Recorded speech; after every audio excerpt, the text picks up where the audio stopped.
எமக்கான வேண்டுகோளை முன்வைத்த இந்த அமைப்பினுடைய கோரிக்கைகளை நேற்று முன்தினம் என் கைகளுக்கு எனது உறவினர் மூலமாக அளித்தார்கள்.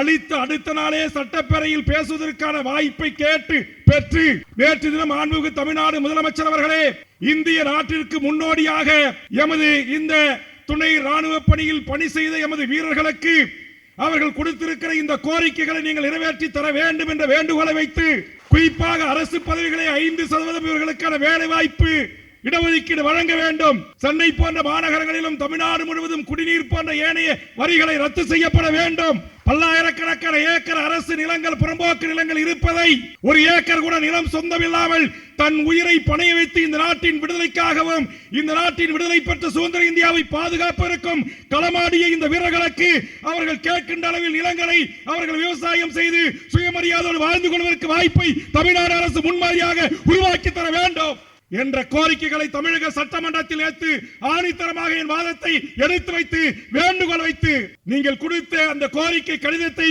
மாண்புமிகு தமிழ்நாடு முதலமைச்சர் அவர்களுக்கு தனி கடிதமாக அவர் கைகளில் அளித்திருக்கிறேன். உங்கள் கோரிக்கை சட்டமன்றத்தில் எதிரொலித்திருக்கிறது, முதலமைச்சரின் கைகளுக்கு சென்றிருக்கிறது. இங்கு இந்திய நாட்டின் பல்வேறு மாநிலங்களில் இருந்து இந்த நாட்டின் பாதுகாப்பை உறுதி செய்த எமது படை வீரர்கள் இங்கு வருகின்றிருக்கிறார்கள். ஆக ஒட்டுமொத்தமாக இந்திய நாடு முழுவதும் இந்த ராணுவ வீரர்கள் உயிரை எந்த நேரத்திலையும் இந்த நாட்டுக்கு அர்ப்பணிப்புக்கு தயாராக இருந்து ராணுவத்தை விரும்பி, துணை ராணுவ படையை விரும்பி தன்னை இணைத்துக் கொண்டு பணியாற்றுகிற இவர்களை எங்களை ஆளுகின்ற இந்த ஜனநாயக மாண்புள்ள நாடு அரசுகள் கோரிக்கை வைக்கின்ற இடத்திற்கு தள்ளக்கூடாது. அவர்களின் பிரச்சனைகளை கேட்டு அறிந்து இது போன்ற கோரிக்கைகளின் ஊடாக அவர்கள் பத்திரிகை ஊடகங்களின் வாயிலாக சட்டமன்ற நாடாளுமன்ற உறுப்பினர்கள் மூலமாக எழுப்புவதற்கு முன்பாக இவர்களின் அத்தனை நியாயமான கோரிக்கைகளை நிறைவேற்றி தர வேண்டும். அதுதான் உண்மையான இந்திய ஜனநாயக குடியரசு என்பதை இந்த நேரத்திலே பதிவு செய்து, முனைமுகத்து மாற்றவர் சாய வினைமுகத்து வீரைதி மாண்டதரன் ஐயன் திருவள்ளுவர் ஒரு குறளில் சொல்லியிருப்பார். போர் முனையில் பகைவர்களை அழிக்கும் வீரர்கள் மேற்கொள்ளும் போர் செயல் காரணமாக எல்லை காக்கப்படுகிறது, மக்களும் அமைதியாக இருக்கிறார்கள். இதுதான் வள்ளுவன் அப்போ சொன்னது. அந்த எல்லை காக்கப்படுகிறது, மக்கள் அமைதியாக இருக்கிறாங்கன்னா அது எனக்கு முன்னாடி நம்ம தொகுப்பாளர் சதீஷ் சொன்ன மாதிரி நானும் ராவாக தான் நினச்சிட்டு இருந்தேன். ஏதோ இராணுவம் எல்லாருக்குமே இராணுவம் தான் நினச்சிட்டு இருந்தேன். இப்போ தான் தெரியுது, இராணுவத்துக்கு முன்னாடி பாதுகாக்கிறது உங்கள் மாதிரி இருக்கிற மத்திய ஆயுதப்படை.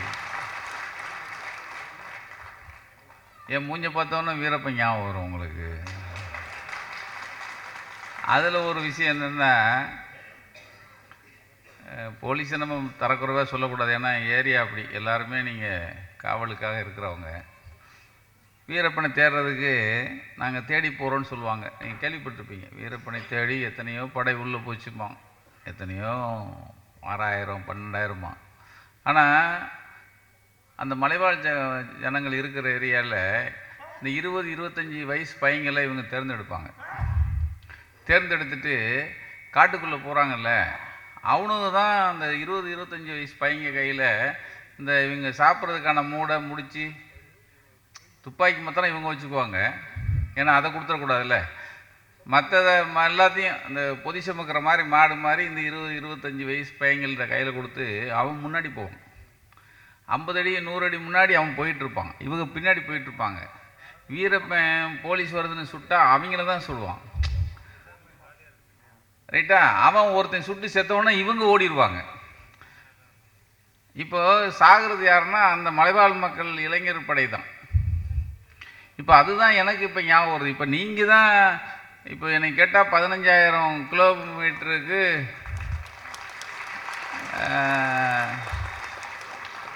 இது நம்ம எல்லை இந்தியாவோட எல்லை 15,000 கிலோமீட்டர் எல்லைன்னு நம்ம படிச்சிருக்கோம். ஏன்னா உங்களுக்கு இதுலேயே இருக்கிறவங்களுக்கு உங்களுக்கு தெரியும். ஏன்னா மிகப்பெரிய ஜாம்பவான்லாம் உட்காந்துருக்காங்க பாருங்கள், மீசையும் கீசுமா. நான் பார்த்தாலே மிரண்டு போயிட்டேன். உண்மையிலேயே இந்த நான் கூட என்னை வந்து கூப்பிடும்போது சொன்னேன், நான் என் பேரை போட வேணாங்க, நான் ஊரில் இல்லைன்னு. ஊரில் சத்தியமாக இல்லைங்க. இப்போ நான் பரபரப்பாக ஓடியாந்தேன், ஏன்னா என் பேரை போட்டாங்கன்னு எனக்கு வாட்ஸ்அப்பில் அனுப்புனாங்க. ஐயோ பேரை, இப்படி ஒரு போராட்டத்துக்கு இப்படி ஒரு நினைவேந்தல் கூட்டம் நடக்குது, பேரை போட்டு வரலைன்னா அதுவே வந்து ஒரு இழுக்கான்னு நினைக்கிறவன். ஏன்னா பேரை போட்டாங்க, போகாமல் இருந்தால் வேற இந்த விஷ் இருக்குல்ல, அதாவது அந்த சில பேர்கிட்ட வந்து என்னது கெட்ட பேர் வாங்கிடக்கூடாதுன்னு நினைப்பேன். இத்தனைக்கும் நாட்டுக்காக வேலை பார்த்த, நாட்டுக்காக உழைச்ச, எங்களை பாதுகாக்கிறதுக்காக நீங்கள் கடுமணியில் வேலை பார்த்த உங்ககிட்ட இருந்துச்சுடா பெரிய இவனா நக்கீரங்கோவான்னு ஒருத்தன் பேரை போட்டிருக்காங்க வெள்ளப்பாரு, இவங்கெல்லாம் அப்படின்ட்டாலே போச்சு. இது இந்த கர்ஸும்பாங்கல்ல, இதை வாங்கிடக்கூடாதுங்கிறாக்கா வெக்குன்னு ஓடியாந்தேன். நல்ல வேலை கூட்டத்தில் மேடையில் கொஞ்சம் பேர், முன்னாடி கொஞ்சம் பேர் எல்லாம் இருந்ததை பார்த்தோன்னா அப்பா இருக்காங்க அப்படின்னு ஓடியாந்தேன். எனக்கு இங்கே வந்து இப்போ பேசும்போது தான் இப்போ எங்கள் சேகர் சொன்னார், சேர்மன் சொன்னார், தமிழ்நாட்டில் 18,000 பேர் இந்த மத்திய ஆயுதப்படையில் ஓய்வு பெற்று இருக்கிறவங்க, பணியாற்றவங்க 35,000 பேர் இருக்காங்க. அதுக்கு அடுத்து எனக்கு பக்கத்தில் இருக்கிற சகோதரர் சொன்னார், 2021 வரைக்கும் 5 விழுக்காடு எங்களுக்காக போலீஸில் வேலை கொடுத்துட்டு இருந்தாங்க. 21க்கு பிறகு 5% இவங்களுக்கு கொடுக்கக்கூடாதுன்னு 100% வாங்கிட்டு இருந்தவங்க இருக்கான் பாருங்க, அவங்க கோர்ட்டுக்கு கேஸ் போட்டாங்க. அதனால அந்த 5% எங்கிட்ட இருந்து பிடிங்கிட்டாங்க அப்படின்னார். அதாவது இராணுவப்படை நம்ம வந்து ரொம்ப பெருசாக தான், இராணுவம் இல்லாமல் நீங்கள் இல்லாமல் நான் வந்து என்னை கொஞ்சம் அன்பாக கொஞ்ச நாள் ஜெயிலில் வச்சுருந்தாங்க. சும்மா ஒரு 9 மாதம் ஜெயிலில் இருந்தேன். ஆமாம், வச்சு நொங்குனாங்க, அது வேறு விஷயம். அப்போ ஒன்றுமே இல்லைங்க, ஒரு பேப்பரில் சும்மா இல்லாமல் பேப்பரில் எழுதினேன், இந்த ஜெயில் இருக்கிறதுனால தான், ஜெயிலு ஊரில் இருக்கிற எல்லா முடிச்சவைக்கு முள்ள மாதிரி எல்லாரையும் பிடிச்சி ஜெயிலில் போட்டதுனால தான் வெளியே இருக்கிறவன் நிம்மதியாக தூங்குறாங்க அப்படின்னு எழுதியிருந்தேன். இதை ஒருத்தன் வந்தான், இளவரசன்னு ஒரு ஜெயிலரு பார்த்துட்டான், சார் இதை வேறு யாருக்காவது எழுதி கொடுத்தீங்களா சார் அப்படின்னா, இல்லையா உங்களை பாராட்டி தான் ஏன் எழுதியிருக்கேன். இல்லை சார் இதுக்கு பின்னாடி ஏதோ சதி இருக்குது சார் அப்படின்ட்டான். உங்களை நல்லதாக சொல்கிறேன், நீங்கள் இந்த திருடங்கள்லாம் பிடிச்சி கொலைகாரங்க இவங்க எல்லாரையும் பிடிச்சி ஜெயிலில் போட்டதுனால தான் வெளியே இருக்கிற மக்கள் கொஞ்சம் திருப்தியாக தூங்கிட்டு இருக்கான்னு சொன்னேன். அது அவங்களுக்கு எதிராக போய் என் மேலே மறுபடியும் என்னை கொண்டு தனி சிறையில் அடிச்சிட்டாங்க, இந்த 2 லைன் எழுதுனதுக்கு. இப்போ விழுக்கிறேன், அது வேறு விஷயம். ஆனால் இங்கே முன்னாடி உட்காந்துருக்கிற மேடையில் இருக்கிற நீங்கள் வந்து எனக்கு 64 வயசு ஆயிடுச்சு, நானும் ரிட்டையர்ட் ஆக வேண்டிய வயசு தான். ஆனால் நமக்கு ரிட்டையர்டு கிடையாது. ஆனால் இத்தனை வருஷம் நாங்கள் நிம்மதியாக இந்த இந்தியாங்கிற ஒரு கண்டத்துக்குள்ளே நம்ம வந்து அமைதியாக இருந்திருக்கோன்னா உங்களுடைய உழைப்பு, உங்களுடைய ரத்த சிந்தல், உங்களுடைய வேர்வை எல்லாம் இல்லாமல் எப்படி நாங்கள் இருந்திருக்க முடியும்? இது நான் வந்து உங்களை ஐஸ் வைக்கிறதுக்காக சொல்லலை. ஆனால் அது இராணுவம் இருக்குது, இராணுவம் அல்லாத நீங்கள் இருக்கீங்க. ஆனால் ஸ்டாலின் சொன்னார் பாருங்க, ஒரு தோசை ஒரு அம்மா 5 பிள்ளைகளுக்கு சமமாக ஊற்றி கொடுக்குறது தானே மரபு. அது ஒரு குடும்பம்னா ஒரு பிள்ளை 5 பேருக்கும் 5 ஒரு கண்ணில் சுண்ணாம்பு ஒரு கண்ணில் வெண்ணெய் வைக்கிற மாதிரி ஒரு பிள்ளைக்கு வந்து 5 தோசை, இன்னொரு பிள்ளைக்கு ஒரு தோசை கூட கொடுக்காம, இல்லைடா கொடுத்த தோசையும் பிடிங்கிட்டாங்க. இப்போ 2021 நீ திங்க வேணாம் தோசையும் பிடிங்கிட்டாங்க அப்படின்னு சொல்லும்போது நம்ம எங்கே இருக்கோம்? இது யார்கிட்ட போய் சொல்கிறது சார்? சொல்ல வேண்டவங்க, நம்ம சொல்லி கதற வேண்டியவங்க தானே பிடுங்குறாங்க. இப்போ இதுக்கு மேலே யார்கிட்ட சொல்கிறது? மேலேயா போய் சொல்ல முடியும்? இப்போ இதுக்கு என்ன வழி? ஒரே வழி, எங்கள் மாதிரி இருக்கிற பத்திரிகைகள் மக்கள்கிட்ட கொண்டு போகணும். இப்போ மாண்புமிகு அமைச்சர் வர்றதா சொல்லியிருக்காங்க, ஒரு நல்ல விஷயம். இப்போ எங்ககிட்ட வலுவான பத்திரிக்கை இருக்குது. அதனால் நாங்கள் இதை முக்கியமாக நாங்கள் வந்து மக்கள்கிட்ட கொண்டு போவோம், நீங்கள் அரசாங்கத்திலையும் கொண்டு போய் கவனத்தில் கொண்டு போகிறோங்கிறதெல்லாம் செய்வோம். அதை மீறி நம்ம அதிக கேட்கலையே. நானும் அவனை மாதிரி தான் நானும் வேலை பார்த்தேன், அவனை மாதிரி தான் நானும் உண்டு, அதாவது தூங்காமல் கொல்லாமல் வந்து நாட்டை காப்பாற்றுறதுக்கு நானும் இருந்தேன். அவங்களுக்கு கொடுக்குறதுல எனக்கு ஒரு 10 விழுக்காடு கேட்குறதுல ஒன்றும் தப்பு இல்லையே. இதை கேட்க மறுக்கிறாங்கன்னா நம்ம இது எங்கே போய் சொல்லன்னு எனக்கு ஒன்றும் புரியல. அதை விட இப்போ கொடுத்த 5% பிடிக்கிட்டாங்கன்னொன்னா அது இன்னும் வேற. அப்போது நம்மளுடைய இந்த நாட்டுக்காக போராடினா இதுதாண்டா கதி அப்படின்னு சொன்னால் நாளைக்கு நாட்டை காக்கிறதுக்கு எவன் வருவான்? சார் பிஎஸ்எஃப்பும் சார் மத்திய ஆயுதப்படை இல்லாமல் நீங்கள் இராணுவத்தினரும் மற்ற வச்சிங்கன்னா நீங்கள் பக்கத்துலேயே இதுக்கு எதிரி நாடுகள் எவ்வளோ பேர் உள்ளவர்னு நினச்சிட்டு இருக்கான அவன் எல்லாருமே என்ன பண்ணுவான்? ஓ, இவங்களுக்குள்ளேயே சண்டை இருக்கியா, இவங்களுக்குள்ளேயே வருத்தம் இருக்குது, இவங்களுக்குள்ளேயே பிரச்சனை இருக்குது அப்படிங்கிறது விஷயம் தெரியாதா?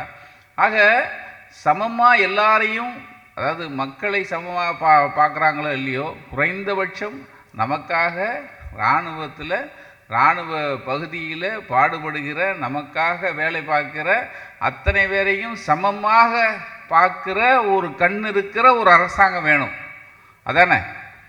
அப்போ அந்த அரசாங்கத்திட்ட நம்ம சொல்ல வேண்டிய கடமை எல்லாருக்கும் இருக்குது. நிச்சயமாக நக்கிற இந்த விஷயத்தை மத்தியிலையும் சரி மாநிலத்தில் இருக்கிறவங்ககிட்ட நம்ம கொண்டு போய் சேர்க்கறதுக்கான எல்லா விஷயங்களையும் நம்ம கொண்டு போவோம்.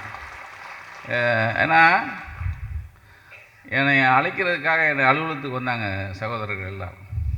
அவங்க அந்த ஆதங்கம் எனக்கு ரொம்ப ரொம்ப, அதாவது ஒரு பரிதவிப்பு இருக்குது பாருங்கள். எங்களை இப்படி பண்ணிட்டாங்க, அப்படி பண்ணிட்டாங்க, எங்களுக்கு இதை கொடுக்கல, அதை கொடுக்கல.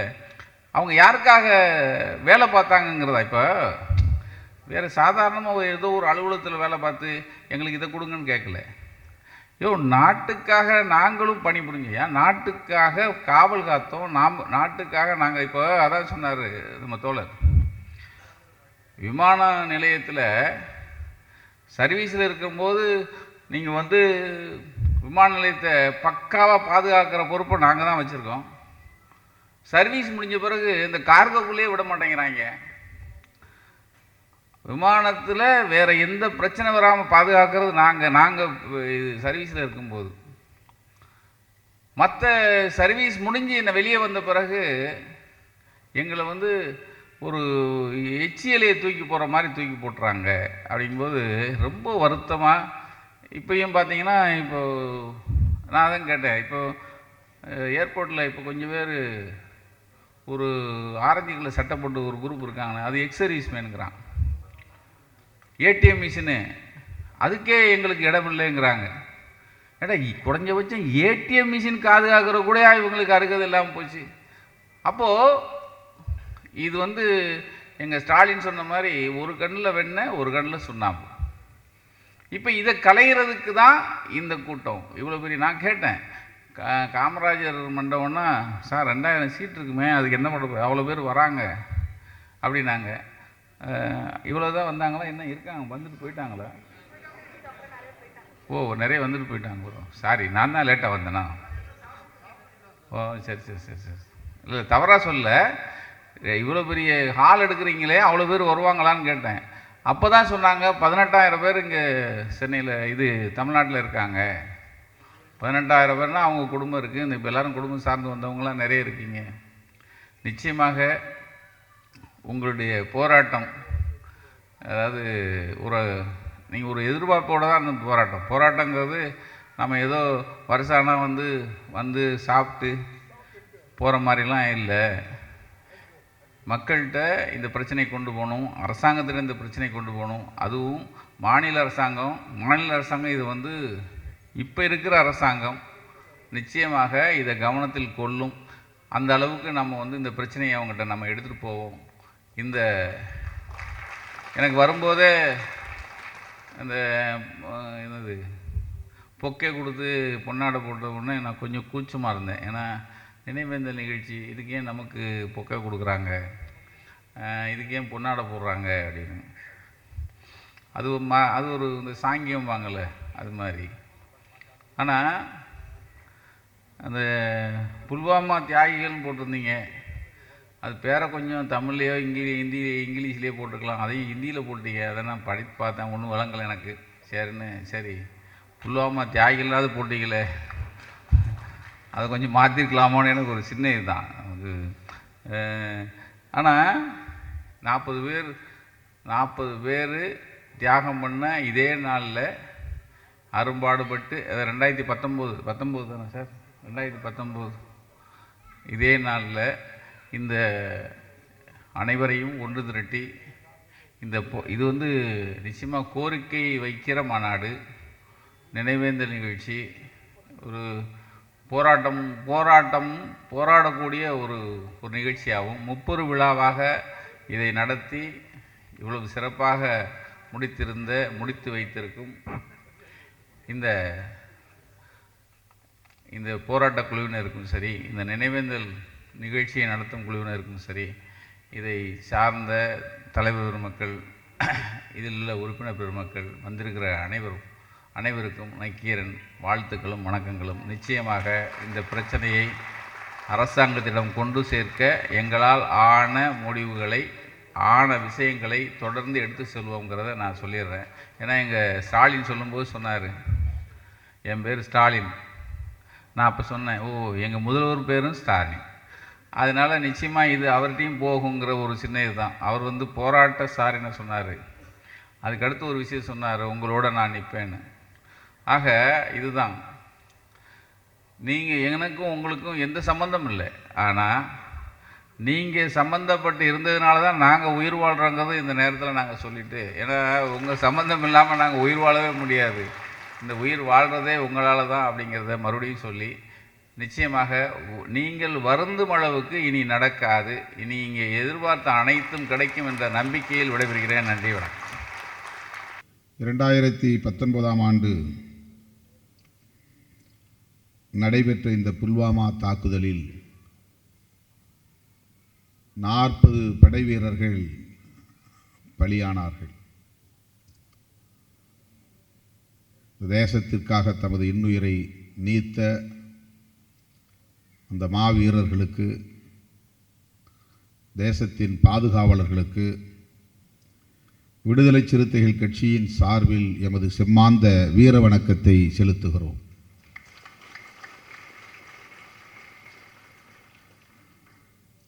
இந்த 40 பேரில் தமிழ்நாட்டை சார்ந்த 2 படை வீரர்களும்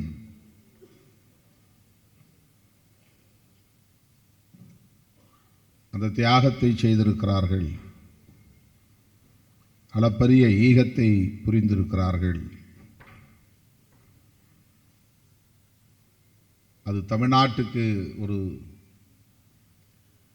பெருமை சேர்க்கும் தியாகம் என்றாலும் கூட அவர்களை இழந்து வாடுகிற குடும்பத்தினரின் துயரம் நம்மை வருத்துகிறது. அரியலூர் மாவட்டம் சிவசங்கருடைய குடும்பத்தினர் மேடையில் சிறப்பிக்கப்பட்டிருக்கிறார்கள். தூத்துக்குடி சுப்பிரமணியின் குடும்பத்தினரும் வந்திருக்கலாம் என்று கருதுகிறேன். அந்த மாபெரும் தியாகத்தை செய்த சிவசங்கர், சுப்பிரமணி ஆகியோரின் குடும்பத்தினருக்கும் நாம்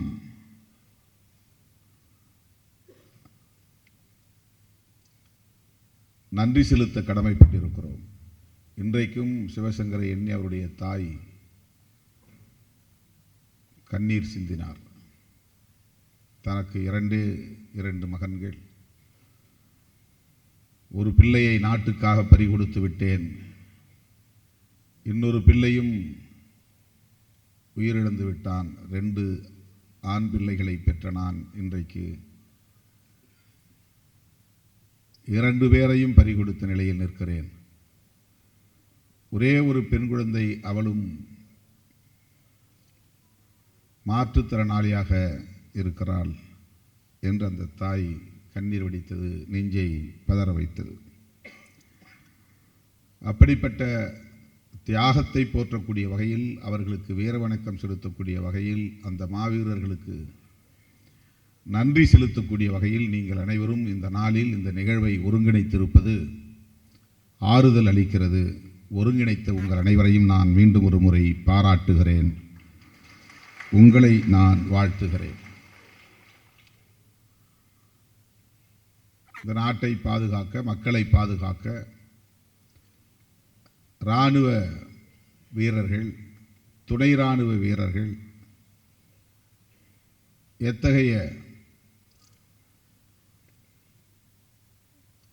தியாகத்தை செய்கிறார்கள். பணியில் இருக்கும்போதும் பணியில் இருக்கும்போதே உயிரிழந்தும் என்பதையெல்லாம் இங்கே தோழர்கள் எடுத்துரைத்தார்கள். நாமெல்லாம் இங்கே அமைதியாக வாழ்வதற்கு, பாதுகாப்பாக வாழ்வதற்கு இந்த படைவீரர்களின் துணிவும் தியாகமும் தான் காரணம். அவர்கள் எல்லை ஓரங்களில் நிற்காமல் இருந்தால் தமது இன்னுயிரை பணயம் வைத்து கடும் குளிரிலும் காடு மேடுகளிலும் கற்கள் முட்களிலும் அவர்கள் போராடாமல் இருந்தால் இந்தியாவின் 140 கோடி மக்கள் பாதுகாப்பாக இருக்க முடியாது, அமைதியாக வாழ முடியாது.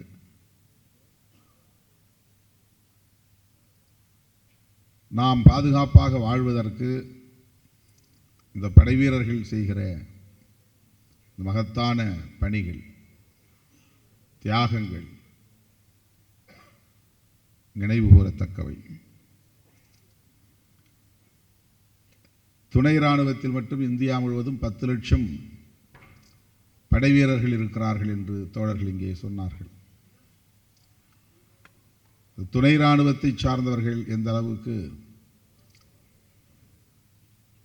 பாதிக்கப்படுகிறார்கள் என்பதை இங்கே தோழர்கள் பட்டியலிட்டு இருவேறு மனுக்களாக வழங்கியிருக்கிறார்கள்.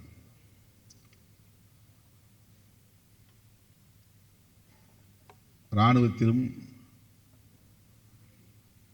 பாகுபாடுகள் இருக்கிறது என்பதை எண்ணி பார்க்கிற போது அதிர்ச்சியாக இருக்கிறது.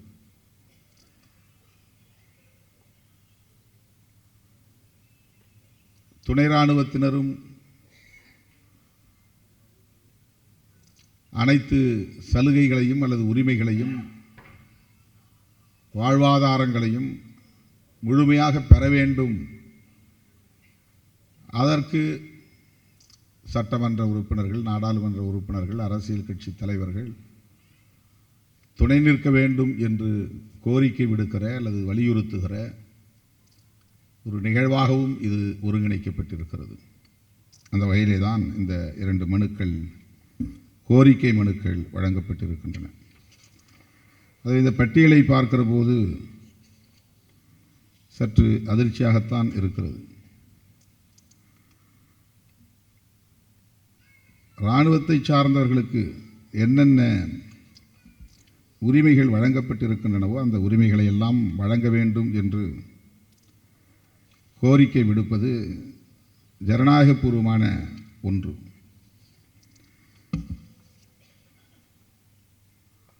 யூனிஃபார்ம் சர்வீஸ் ஆட்கள் தேர்வு செய்யக்கூடிய நிலையில் 5% அவர்களுக்கு முன்னுரிமை அளிக்கப்படுகிறது. 50% கட் ஆஃப் மார்க் மற்றும் physical standard exemption, merit list exemption போன்றவை அவர்களுக்கு வழங்கப்படுகிறது. ஆனால் வயது தளர்வு மட்டும்தான் துணை இராணுவத்தில் பணியாற்றிய ஓய்வு பெற்ற படை வீரர்களுக்கு வழங்கப்படுகிறதே தவிர மற்ற எந்த வாய்ப்பும் அல்லது உரிமையும் அல்லது வசதியும் எமக்கு வழங்கப்படவில்லை என்கிற இந்த கோரிக்கை ஜனநாயகபூர்வமான நியாயமான ஒரு கோரிக்கை. டிஎன்பிஎஸ்சியில் இடஒதுக்கீடு இல்லை. மறு வேலைவாய்ப்புக்கான டிஎன்பிஎஸ்சி தேர்வில் இடஒதுக்கீடு இல்லை. டெக்ஸ்கோ என்கிற ஒரு அமைப்பு உருவாக்கப்பட்டு ஓய்வு பெற்ற இராணுவத்தினருக்கு மறு வேலைவாய்ப்புக்கான வசதிகள் செய்து தரப்படுகின்றன. ஆனால் அது துணை இராணுவத்தினருக்கு இல்லை. இதுபோல ஒரு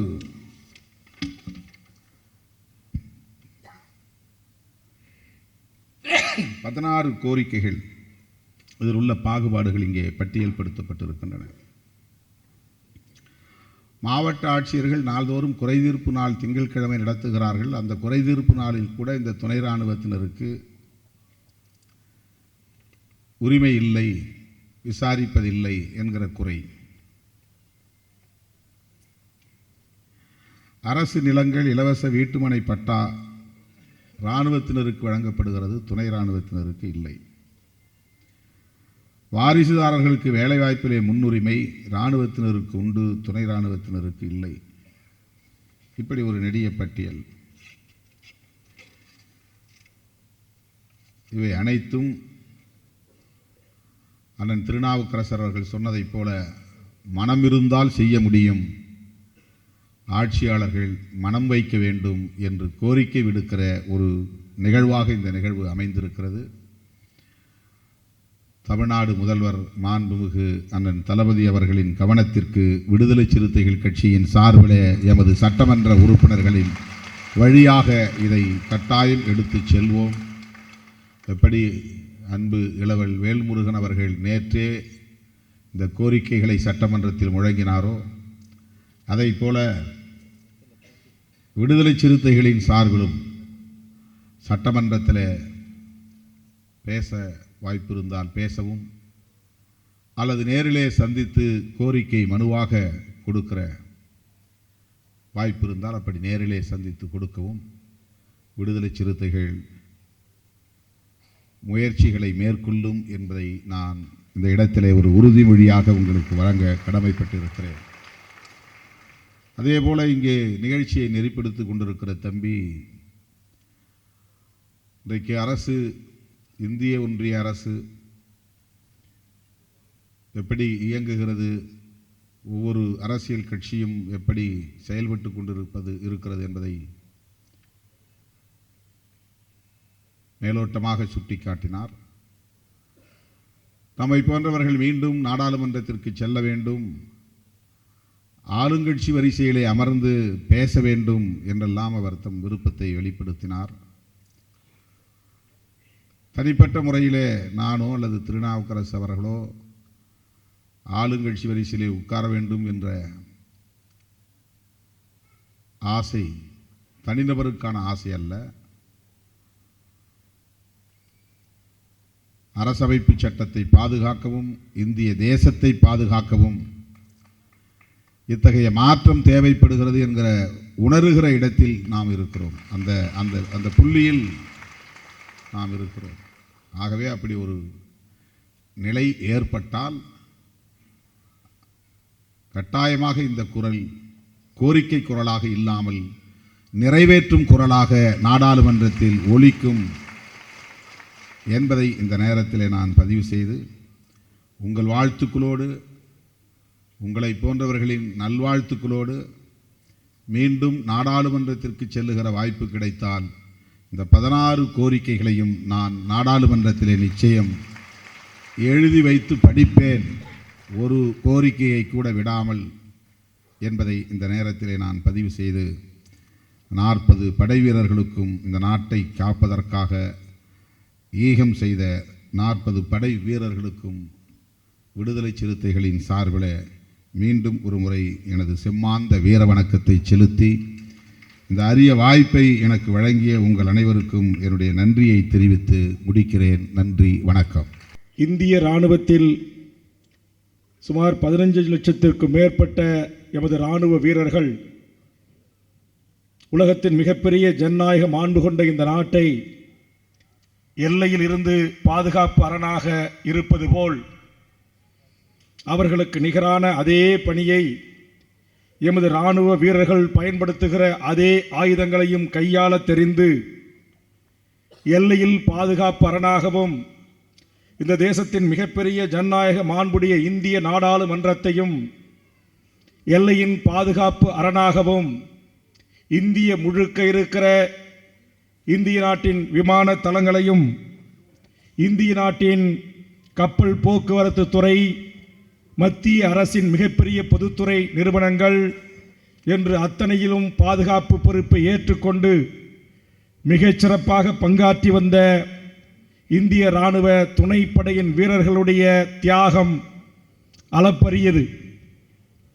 இந்த தேசத்தை மைய மண்டபமாக, இந்த தேசத்தின் மைய மண்டபமாக இருக்கிற நாடாளுமன்ற தாக்குதலின் போதும்,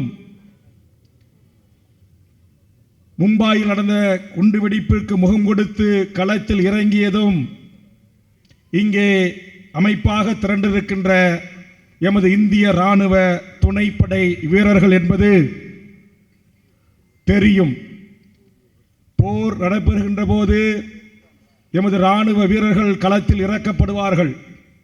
போர் நடவாத பெரும்பான்மை 90% காலங்களில், ஏன் 99% காலங்களில் இந்த நாட்டின் எல்லையும் இந்த நாட்டின் அதிகாரத்தில் இருக்கிற இந்திய நாட்டின் முதல் குடிமகனில் தொடங்கி சாதாரண இந்திய நாட்டின் கடைசி குடிமகன் வரையில் இந்த தேசத்தில் பாதுகாப்பாக வாழ்வதற்கான வாய்ப்பையும் சூழலையும் அரணாக நின்று காப்பது இந்திய துணை ராணுவத்தின் இந்த படை வீரர்கள் என்பதை நாம் அறிவோம்.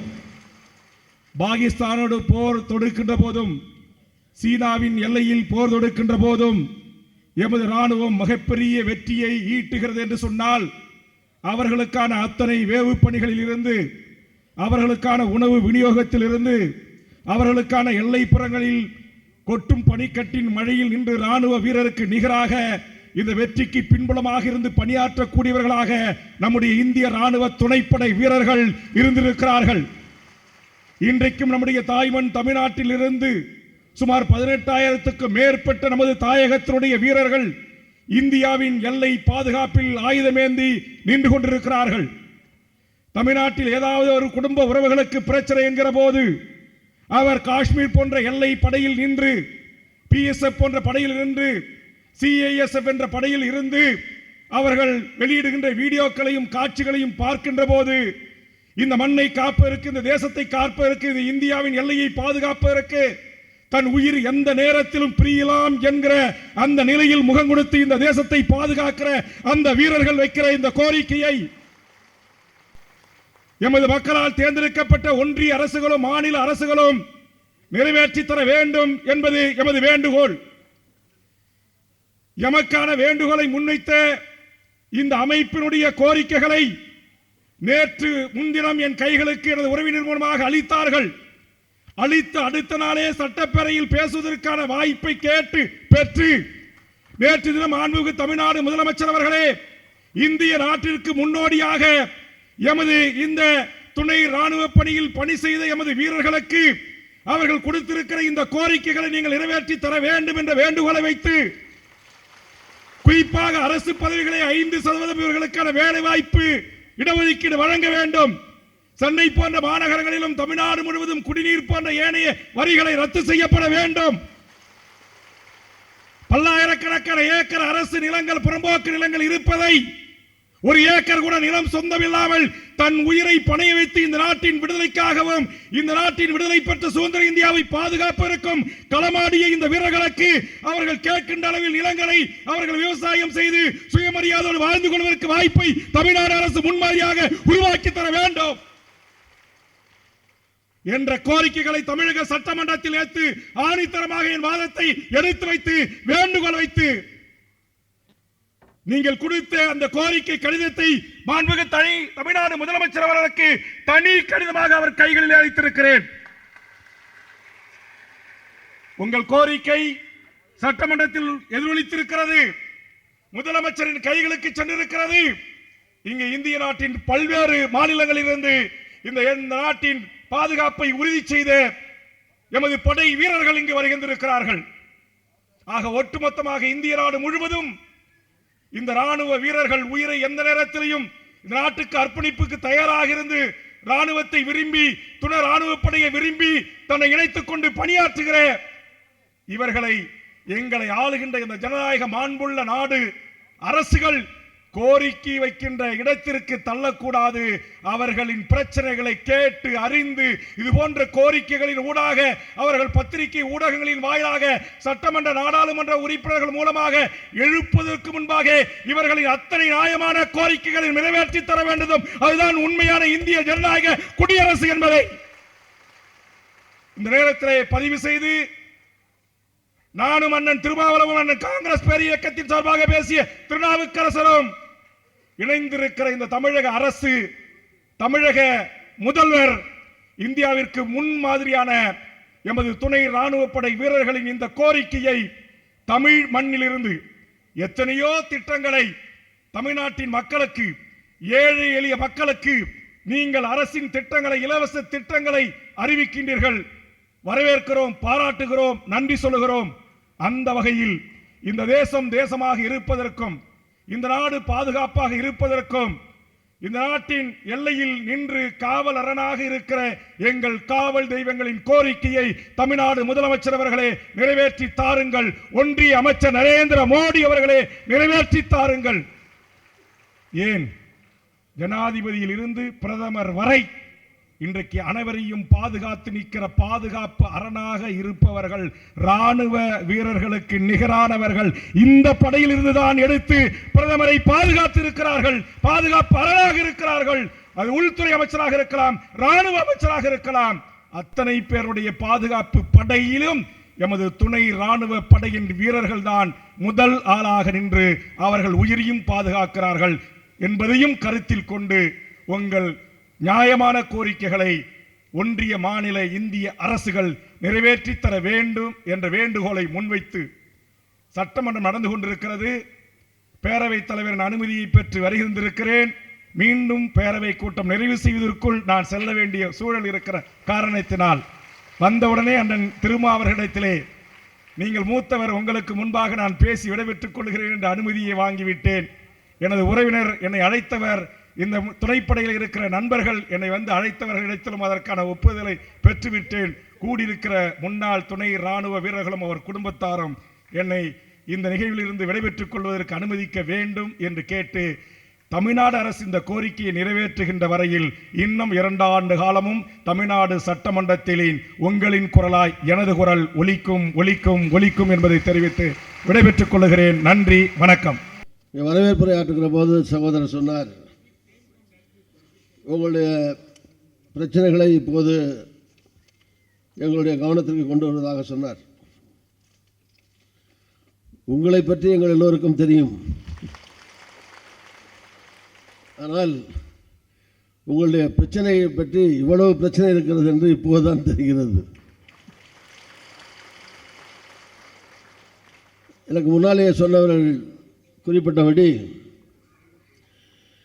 உள்ளபடியே இராணுவ வீரர்களுக்கும் அல்லது இராணுவ இந்த துணை இராணுவ படைக்கும் உங்களுடைய பணிகளிலே பெரிய வித்தியாசம் ஒன்றும் இல்லை. இராணுவ படை வீரர்களுக்கு நிகரான, இன்னும் சொல்லப்போனால் அவர்களைப் போலவே பல சிரமங்கள் காரியங்களை அதில் ஈடுபடக்கூடியவர்கள் தான் நீங்கள். அதில் எந்த விதத்திலையும் எந்த குறையோ நிறையோ கிடையாது. இராணுவ வீரர்களோடு ஒப்பிடலாம். நான் சொல்லுகிற போது அவர்களை விட நீங்கள் அதிக பணியாற்றுங்கள் என்று சொல்லக்கூடாதுங்கிற காரணத்தினாலே சொல்லாமல் விடுகிறேன். ஆனால் இப்படி சொல்லலாம், அவர்களுடைய பணிக்கு உங்களுடைய பணி எந்த விதத்திலேயும் குறைவானதல்ல என்று குறிப்பிடலாம்.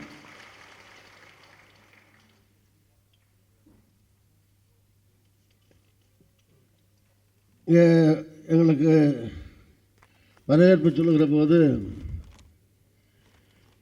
வாழ்த்து சொல்லுங்கள், ஆசீர்வாதம் தாருங்கள் என்றெல்லாம் சொன்னார் அவர். நியாயமாக பார்த்தால் எங்களுக்கு நீங்கள் தான் ஆசீர்வாதம் தர வேண்டும். நாடு அமைதியாக இருக்கிறது, மக்கள் அமைதியாக வாழுகிறார்கள், குடும்பங்கள் அமைதியாக வாழ்கிறார்கள். கன்னியாகுமரி தொடங்கி காஷ்மீரம் வரை ஆயிரக்கணக்கான கிலோமீட்டர்ஸ் பரவி கிடக்கிற எல்லையோர பகுதிகளிலே நீங்கள் ஊடுருவலை தடுத்து உயிர் தியாகம் செய்து கடும் குளிரிலும் பனியிலும் வெயிலிலும் மழையிலும் நனைந்து உங்களை வருத்தி கொண்டிருக்கிற காரணத்தினாலே தான் நாட்டுக்குள்ளே இருக்கிற மக்கள் மகிழ்ச்சியோடு நிம்மதியாக வீட்டுக்குள்ளே வாழ முடிகிறது, இருக்க முடிகிறது. நீங்கள் உங்களுடைய மனைவி மக்களை பிரிந்து அங்கே படுகிற சிரமத்தினாலே தான் மனைவி மக்களோடு நாட்டுக்குள்ளே இருக்கிற மக்கள் அவர்களுடைய மனைவி மக்களோடு மகிழ்ச்சியாக நிம்மதியாக வாழ முடிகிறது. அதற்கு தியாகம் செய்பவர்கள் நீங்கள்.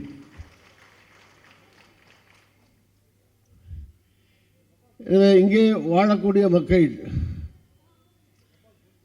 உங்களுக்கு நன்றி சொல்ல, வாழ்த்து சொல்ல, உங்களுக்கு ஆசீர்வாதம் சொல்லக்கூடிய மக்கள் கடமைப்பட்டிருக்கிறார்கள், கடமைப்பட்டுள்ளோம்.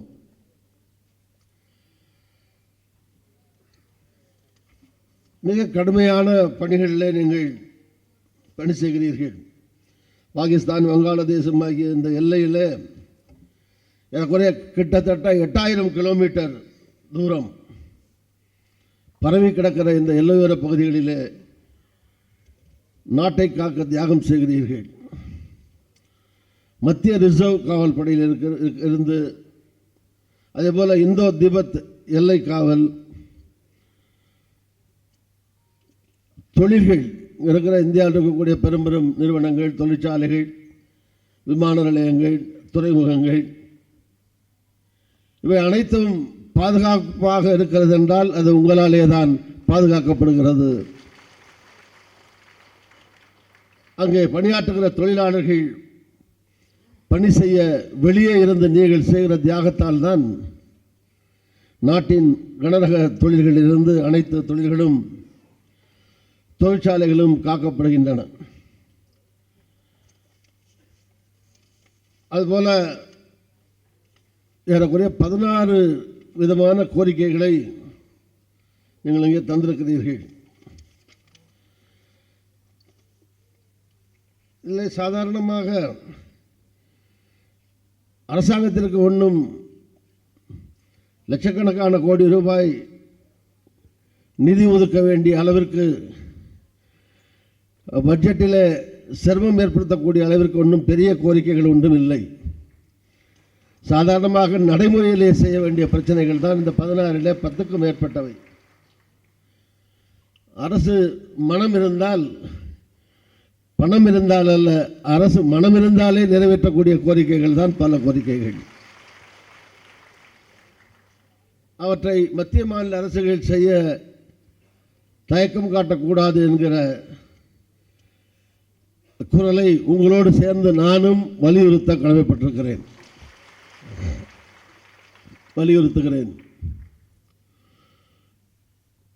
ஒரு 2-3 மாதத்திற்கு முன்னாலே இந்த கூட்டம் நடந்திருந்தால் இந்த கோரிக்கைகள் எல்லாம் நாடாளுமன்றத்திலே கொஞ்சம் அழுத்தமாக வலியுறுத்தியிருக்க முடியும். நாடாளுமன்றத்தினுடைய கடைசி கூட்டத்தொடரே முடிந்து விட்டது. எங்கே பேசுகிற போது பத்திரிகையாளர்களிடத்திலோ வெளியே தான் வலியுறுத்தலாம், அல்லது கடிதங்கள் மூலமாக மீதம் இருக்கிற நாள்களிலே நிறைவேற்ற வேண்டும் என்று மத்திய மாநில அரசுகளுக்கு அனுப்பலாம்.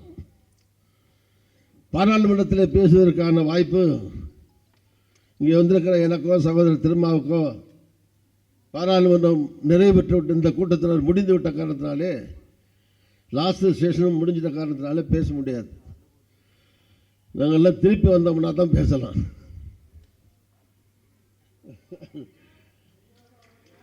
அதனால் அதற்கான வாய்ப்பு இருப்பதாகவே தான் கருதுகிறோம். இருந்தாலும்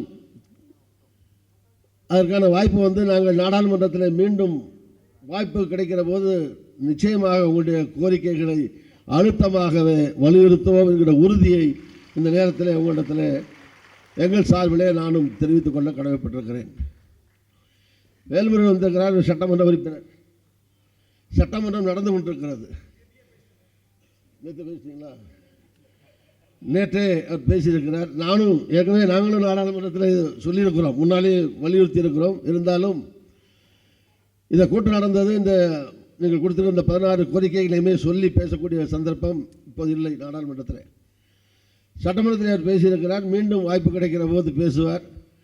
என்னுடைய மகன் கூட ராமச்சந்திரன் சட்டமன்ற உறுப்பினர் தான். அவரிடத்திலையும் கொடுத்து சட்டமன்றத்திலே வாய்ப்பு கிடைக்கிற போது சட்டமன்றத்திலே வலியுறுத்த சொல்லுவேன். என் மகனிடத்திலே மட்டுமல்ல, எல்லா காங்கிரஸ் சட்டமன்ற உறுப்பினர்கள், தோழமை கட்சியில் இருக்கக்கூடிய எல்லா சட்டமன்ற உறுப்பினர்களும் சரி,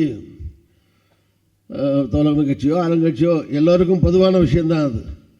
அதனால இதில் கட்சி பாகுபாடின்றி, கட்சி வித்தியாசமின்றி அனைவருமே வலியுறுத்த கடமைப்பட்டிருக்கிறோம். ஜம்மு காஷ்மீரில் நடைபெற்ற